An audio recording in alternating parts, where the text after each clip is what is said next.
اپنے دکھ مجھے دے دو، راجندر سنگھ بیدی کا یہ افسانہ ہے۔ شادی کی رات بالکل وہ نہ ہوا جو مدن نے سوچا تھا۔ جب جگلی بابی نے پھسلا کر مدن کو بیچ والے کمرے میں دھکیل دیا تو اندو سامنے شال میں لپٹی ہوئی اندھیرے کا بھاپ بنی جا رہی تھی۔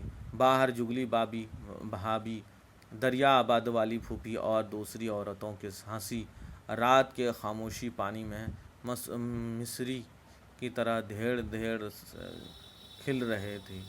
عورتیں سب یہی سمجھتی تھیں اتنا بڑا ہو جانے کے بعد مدن کچھ نہیں جانتا، کیونکہ جب اسے بیچ رات کے نیند سے جگایا گیا تو وہ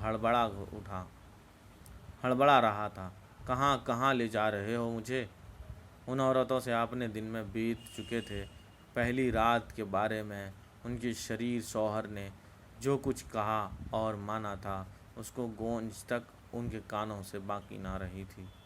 وہ خود رس بس چکی تھی اور اب اپنی ایک بہن کو بسانے پر تلی ہوئی تھیں۔ دھرتی کی یہ بیٹیاں مرد کو یوں سمجھتی تھیں جیسے بادل کا ٹکڑا ہو، جس کی طرف بارش کے لیے منہ اٹھا کر دیکھنا ہی پڑتا ہے۔ نہ برسے تو منتیں ماننی پڑتی ہیں اور چڑھاوے چڑھانے پڑتے ہیں، جادو ٹونے کرنے پڑتے ہیں۔ حالانکہ مدن کا لگا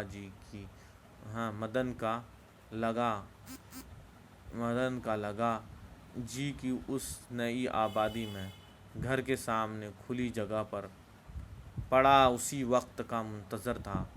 پھر شامت اعمال پڑوسی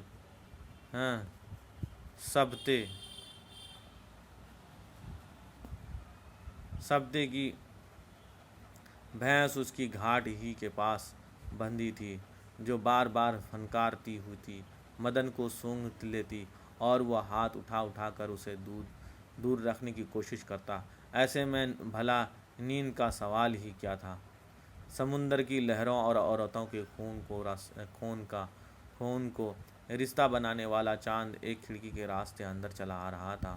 دیکھ رہا تھا دروازے کی اس طرف کھڑا مدن اگلا قدم کہاں رکھتا ہے۔ مدن کے اپنے اندر ایک گھن گرج سی ہو رہی تھی اور اپنے آپ یوں معلوم ہو رہا تھا جیسے بجلی کا کھمبا ہے، جیسے کان لگانے سے اسے اندر کی سنسناہٹ سنائی دے جائے گی۔ کچھ دیر یوں ہی کھڑے رہنے کے بعد اس نے آگے بڑھ کر پلنگ کو کھینچ کر چاندنی میں کر دیا تاکہ دلہن کا چہرہ تو دیکھ سکے۔ پھر وہ ٹھٹک کر گیا۔ جبھی اس نے سوچا اندو میری بیوی ہے، کوئی پرائی عورت تو نہیں جسے نہ چھونے کا سبق بچپن ہی سے پڑھاتا آتا ہوں۔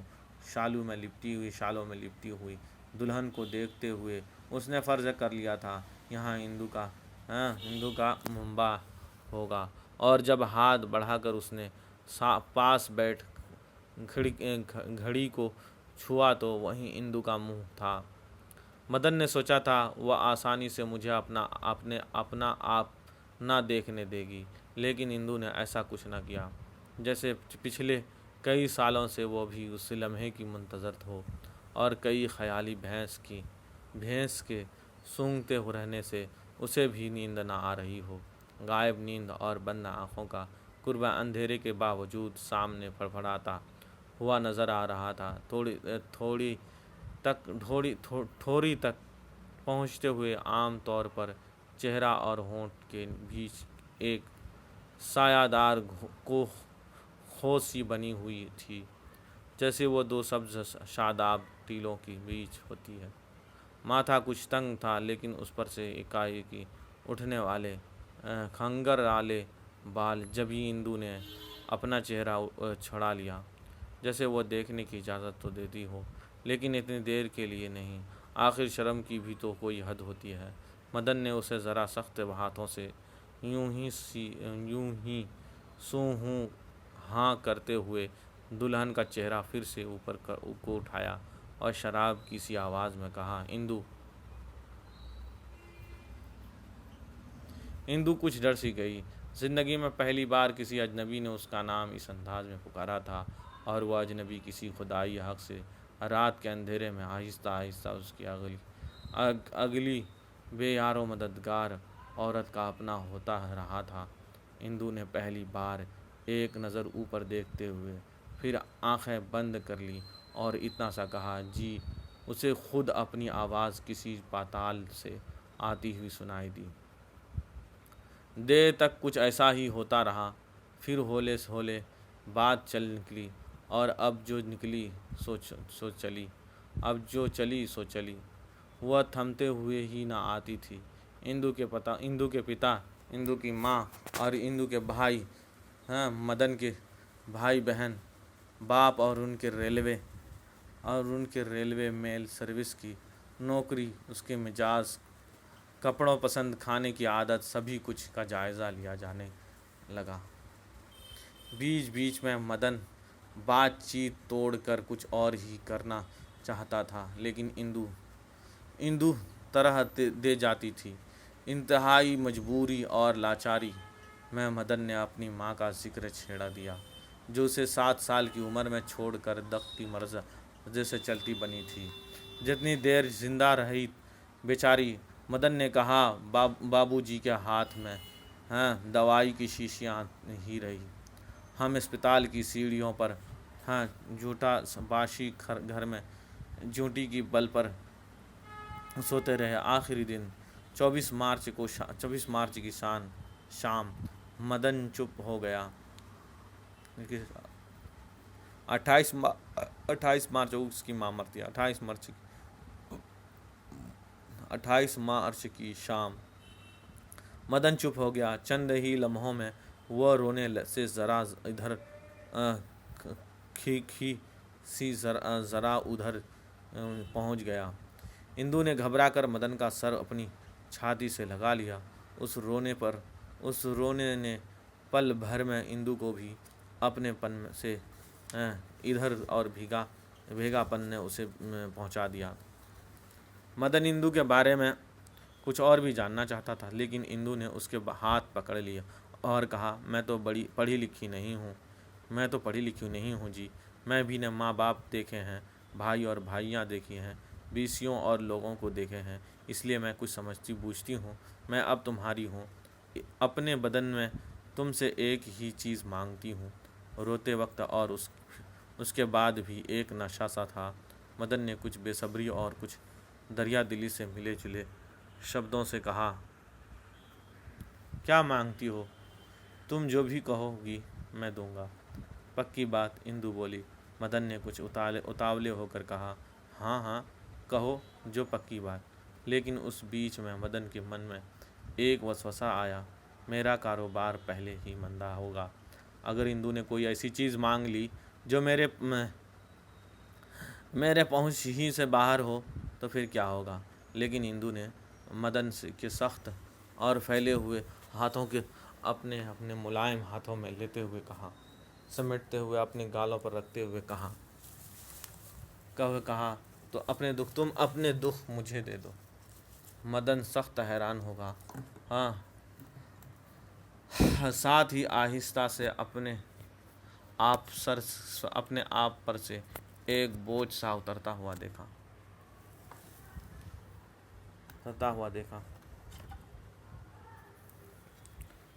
محسوس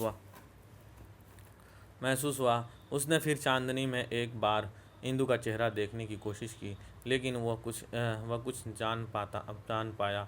اس نے سوچا، یہ ماں، یہ کسی سہیلی کا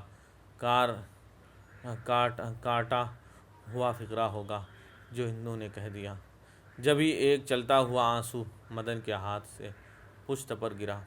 اس نے ہندو کو اپنے ہاتھ سے لپٹاتے ہوئے کہا، دیے۔ لیکن ان سب باتوں نے مدن سے ان کی ہمت چھین لی تھی۔ مہمان ایک ایک کر کے سب رخصت ہو گئے تھے۔ جگلی بھابھی اور 2 بچوں کو انگلیوں سے لگائے سیڑھی کی اونچی نیچے سے تیسرے پیٹ سنبھالتی ہوئی چل دی۔ دریا آباد والی پھوپھی، جو اپنے 9 لکھے ہار کے گم ہو جانے پر شور مچانے واویلا کرتی ہوئی بے ہوش ہو گئی تھی، جو غسل خانے میں پڑا مل گیا تھا۔ جہیز میں اپنے دریا آباد والی کا 9 لاکھ کا ہار تھا۔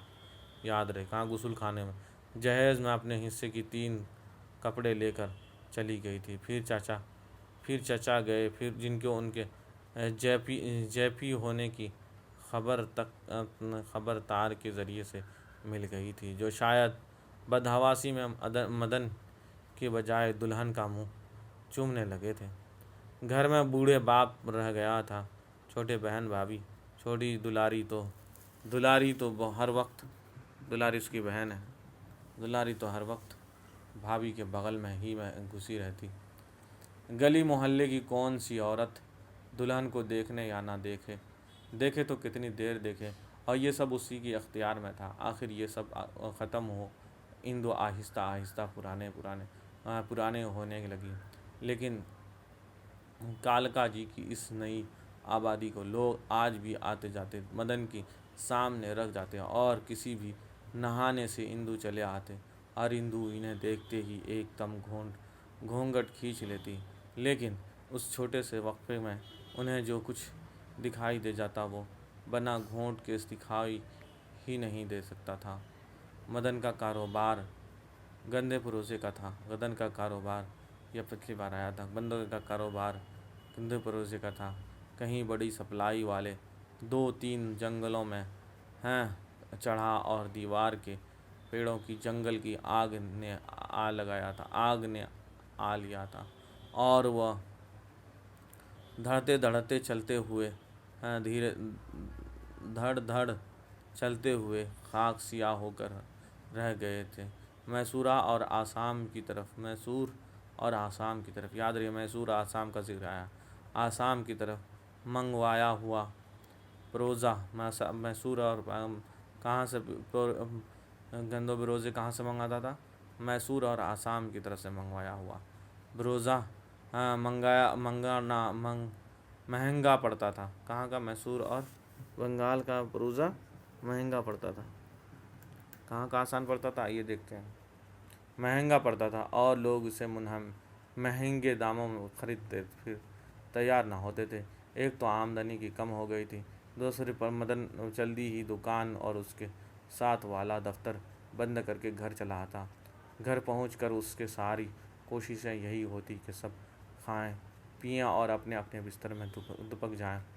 جبھی وہ کھاتے وقت خود تھالیاں اٹھا کر باپ اور بہن کے سامنے رکھتا اور ان کے کھا چکنے کے بعد چھوٹے برتنوں کی سمیٹ کر نل کے نیچے رکھ دیتا۔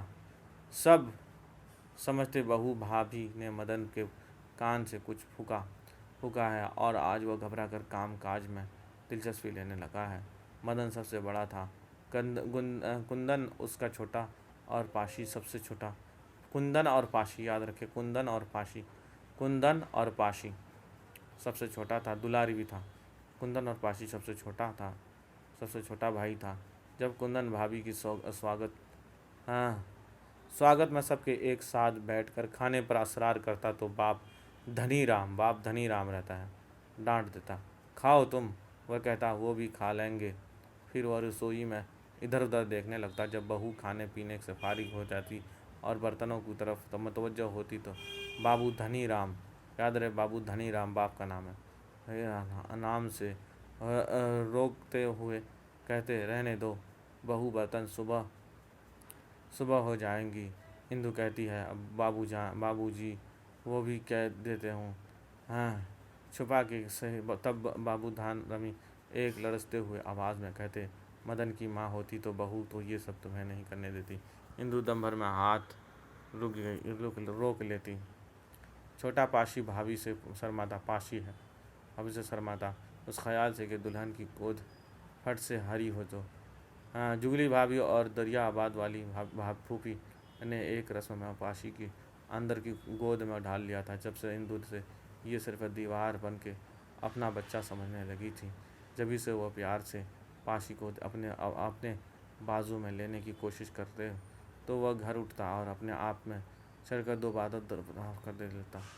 بھابھی پیار کرتی، ابھی سے مرد ہو گیا ہے تو، اور دلاری تو بیچاری ہی چھوٹی تھی، اس کے میں تو بھابھی کے ساتھ ہی سوئے گی۔ اسرار نے بابو جی کے اندر کوئی جناردھن جگا دیا تھا۔ ایک رات اسی بات پر دلاری کو زور سے چپٹ پڑی اور وہ گھر کی آدھی کچر آدھی چکی نالی میں جا گری۔ اندو نے لپکتے ہوئے پکڑ لیا تو سر پر سے دوپٹہ اڑ گیا۔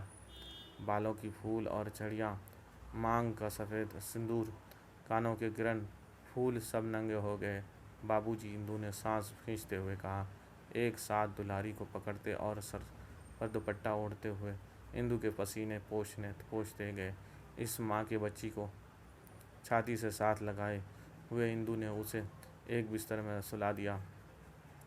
سرہانے پر سرہانے، تکیے ہی تکیے تھے، اور نہ کہیں ہاپتی تھی نہ کاٹ کی بازو، جو تو ایک طرف کہیں کوئی چھپنے والی چیز بھی نہ تھی۔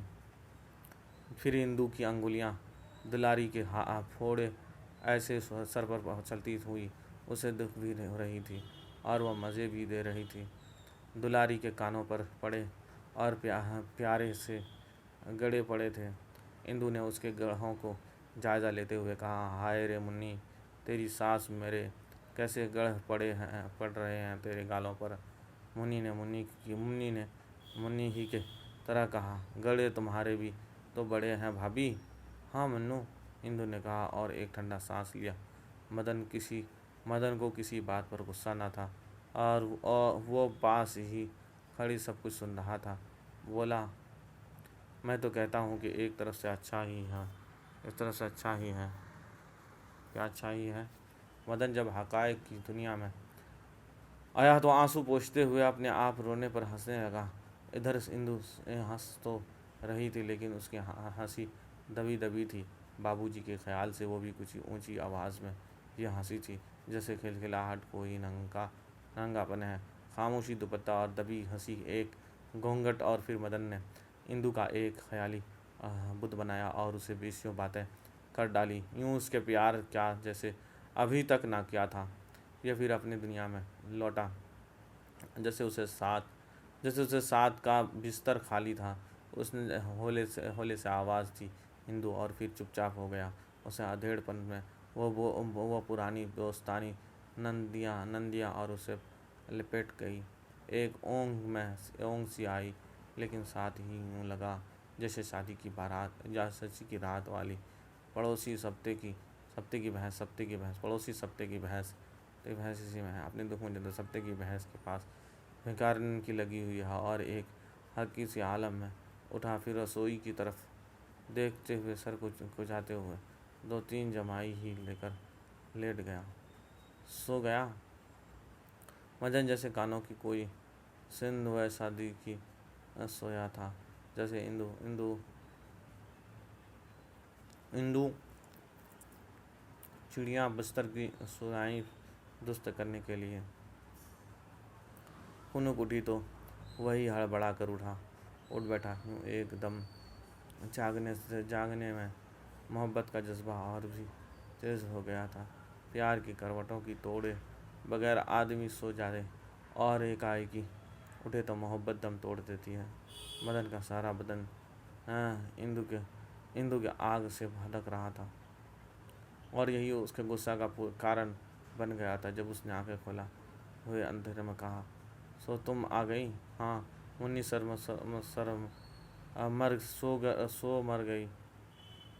مر گئی۔ اندو جھکی ایک دم سیدھی کھڑی ہو گئی اور ہائے رام، اسے ناک پر انگلی رکھتے ہوئے ہاتھ ملتے ہوئے کہا، کیا کہہ رہے ہو؟ مرے کیوں؟ بیچاری ماں باپ کی ایک ہی بیٹی ہے۔ ہاں، مدن نے کہا، بھابھی کی ایک ہی نند، اور پھر ایک دم تحکمانہ لہجہ اختیار کرتے ہوئے بولا، زیادہ منہ مت لگاؤ اس چڑیل کو۔ کیوں؟ اس کی کیا پاپ ہے؟ یہی پاپ ہے کہ مدن نے اور چڑھتے ہوئے کہا، پیچھا ہی نہیں چھوڑتی تمہاری، جب دیکھو جونک کی طرح چمٹی ہوئی ہے، وفا ہی نہیں ہوتی۔ ہاں، اندو نے مدن کی چارپائی پر بیٹھے ہوئے کہا، بہنوں اور بیٹیوں کو یوں تو دھتکارنا نہیں چاہیے۔ بیچاری 2 دن کی مہمان، آج نہیں تو کل نہیں تو